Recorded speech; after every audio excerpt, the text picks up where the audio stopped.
সূর্য দীপার সাথে মজা করে গাড়ি থেকে দীপাকে নামিয়ে গাড়ি নিয়ে সেখান থেকে চলে যেতে গেলে কিছু গুন্ডা দীপাকে ধরে নেয়। সেই গুন্ডাগুলো ছিল কুন্তলার পাঠানো গুন্ডা।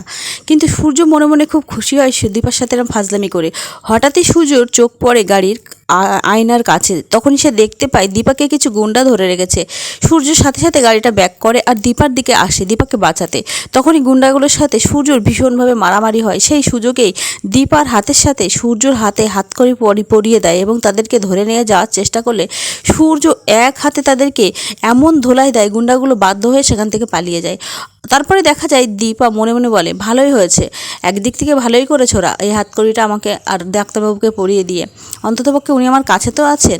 সূর্য বলে হাতকড়িটা ভাঙতে হবে। এই বলে ইটের টুকরো নিয়ে হাতকড়িটা ভাঙার চেষ্টা করলে দীপা ভীষণ হাসে, কারণ সেটা ভাঙা সম্ভব হচ্ছে না। ওদিকে সূর্য বলে, ঠিক আছে আপনি এভাবে হাসছেন তো ঠিক আছে, চলুন অন্য কোথাও যাই, এটা এভাবে ভাঙা যাবে না।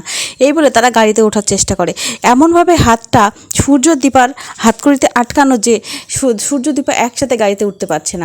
দীপাকে আগে উঠিয়েও সূর্য এমনভাবে হাতটা পেঁচিয়ে যায়, দীপাকে জড়িয়ে ধরার মতো অবস্থা হয়ে যায়। সূর্যর গাড়িটা স্টার্ট নেয় না। দীপা সহ তার হাত দিয়ে গাড়িটা বারবার স্টার্ট দেওয়ার চেষ্টা করলেও স্টার্ট নেয় না। ওইদিকে দেখা যায় বৃষ্টি আসছে, অন্ধকার হয়ে গেছে, বিদ্যুৎ চমকাচ্ছে। হঠাৎই দীপা বিদ্যুৎ চমকানোর আওয়াজে ভয় পেয়ে সূর্যর কোলের মধ্যে গিয়ে বসে। ওইদিকে সূর্য খানিকক্ষণ বাদে বলে, আপনি কিন্তু আমার গায়ের মধ্যে পড়েছেন, সোজা হয়ে বসুন। দীপা সোজা হয়ে বসতেই দীপা কিন্তু মুচকি মুচকি হাসছে। এটাকে সূর্য বলে, আপনি আমার গায়ের মধ্যে পড়লেন আর আপনি এইভাবে হাসছেন। যতবারই বিদ্যুৎ চমকাচ্ছে ততবারই সূর্যদীপা কাছাকাছি আসছে। দীপা বলে, ডক্টর সেনগুপ্ত, এই অবস্থাতে আমরা তো কলকাতা ফিরে যেতে পারবো না, চলুন না, দূরে একটা বাড়ি দেখা যাচ্ছে, ওখানে গিয়ে আজকে রাতটা থাকি। তখন সূর্য বলে, না না না না, এই অবস্থায় তোমার সাথে আপনার সাথে আমি এই বাড়িতে থাকতে পারবো না। তখন দীপা বলে, তাছাড়া আমাদের উপায় নেই, ফোনে নেটওয়ার্ক নেই, গাড়িটা খারাপ হয়ে গেছে, আর তাছাড়াও আমরা হাতকড়িতে একসাথে বাঁধা আছি, এইভাবেই আপনাকে আমার সাথে থাকতে হবে।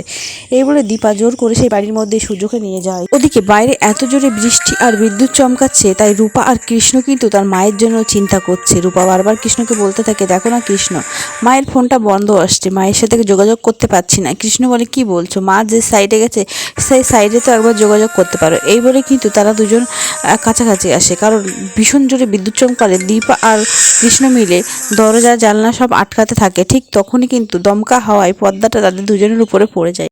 রূপা সেখান থেকে চলে যেতে গেলে রূপার আঁচলটা খাটের সাথে আটকে যায়। ওদিকে রূপা ভাবে কৃষ্ণ তাকে টেনে ধরেছে। তখনই রূপা পিছন দিকে ঘুরলে কৃষ্ণ বলে, কি ভাবলে তুমি যে আঁচলটা আমি টেনে ধরেছি? কৃষ্ণ এই বলে রূপাকে নিজের কাছে টেনে নেয়। এইভাবেই দুজনের কাছাকাছি চলে আসে। সূর্যদীপা একটা বাড়ির বাইরে যায় আর সেখানে গিয়েই কাউকে ডাকে, কিন্তু বাড়ির মধ্যে থেকে কারোর সারা শব্দ পাওয়া যায় না। সূর্য বলে, না না, আপনার সাথে এই বাড়ির মধ্যে ঢুকবো না। তখন দীপা বলে, এছাড়া তো উপায় দেখছি না। তখন সূর্য বলে, বাড়ি যাবো। তখন দীপা বলে, না না, এখন এই অবস্থায় যাওয়া সম্ভব না, বাড়ি তো আমিও যাবো, কিন্তু এখন কি করে যাব? তখন সূর্য বলে, না না, তোমার তো বাড়ি যাওয়ার কোনো উদ্দেশ্যই দেখতে পাচ্ছি না। সূর্য বারবার যেতে চাইলে দীপা বলে, ডাক্তারবাবু, আমরা বাধা পড়ে গেছি, আর আমরা আলাদা হতে পারবো না, তাই এখানেই রাতটা কাটাতে হবে। সূর্যদীপা বাড়ির বাইরে দাঁড়িয়ে বাড়ির লোকগুলোকে ডাকতে থাকলে কারো সাড়া না পেয়ে সূর্যদীপা বাড়ির মধ্যে ঢুকে যায় এবং দীপা বলে, এখানেই রাতটা কাটাতে হবে। সূর্য বাড়ির মধ্যে ঢুকে পড়ে। এই বাড়ির মধ্যে কেউ হয়তো থাকে, এখানে হারিকেন জ্বলছে, বাড়ি বিছানা টিছানা সব আছে, হয়তো তারা বাইরে আটকে পড়েছে, কিন্তু এভাবে আমরা ঘরের মধ্যে ঢুকেছি, তাতে হয়তো তারা এসে বিরক্তি হবে বা রাগ করবে। তখন দীপা বলে, সেটা আমরা পরে বুঝিয়ে বলবো। এই বলে হঠাৎই জোরে বিদ্যুৎ চমকালে সূর্যকে আবারও দীপা জড়িয়ে ধরে। ওদিকে কৃষ্ণ আর রূপাও কাছাকাছি এসে যায়। একদিক থেকে কুন্তলা কিন্তু ভালোই করেছে, সূর্যদীপার ক্ষতি করতে গিয়ে তাদেরকে আরও কাছে এনে দিয়েছে। ওদিকে কুন্তলার প্ল্যানে আবারও পা দিয়ে বসলো উর্মি নিজের পরিবারের কাছে মহান শাস্তে দীপাকে ছোট করতেই সে বাড়িটাকে বন্ধক দিয়ে দেয়। সে বুঝতে পারে না কুন্তলার ফাঁদে সে পা দিয়ে নিজের কত বড় ক্ষতি করলো। কুন্তলা তো চেয়েছে সেনগুপ্ত পরিবারকে পুরো পথে নিয়ে আসতে, পথের ভিখারি করতে। আজ উর্মি সেই পথটাও ক্লিয়ার করে দিল।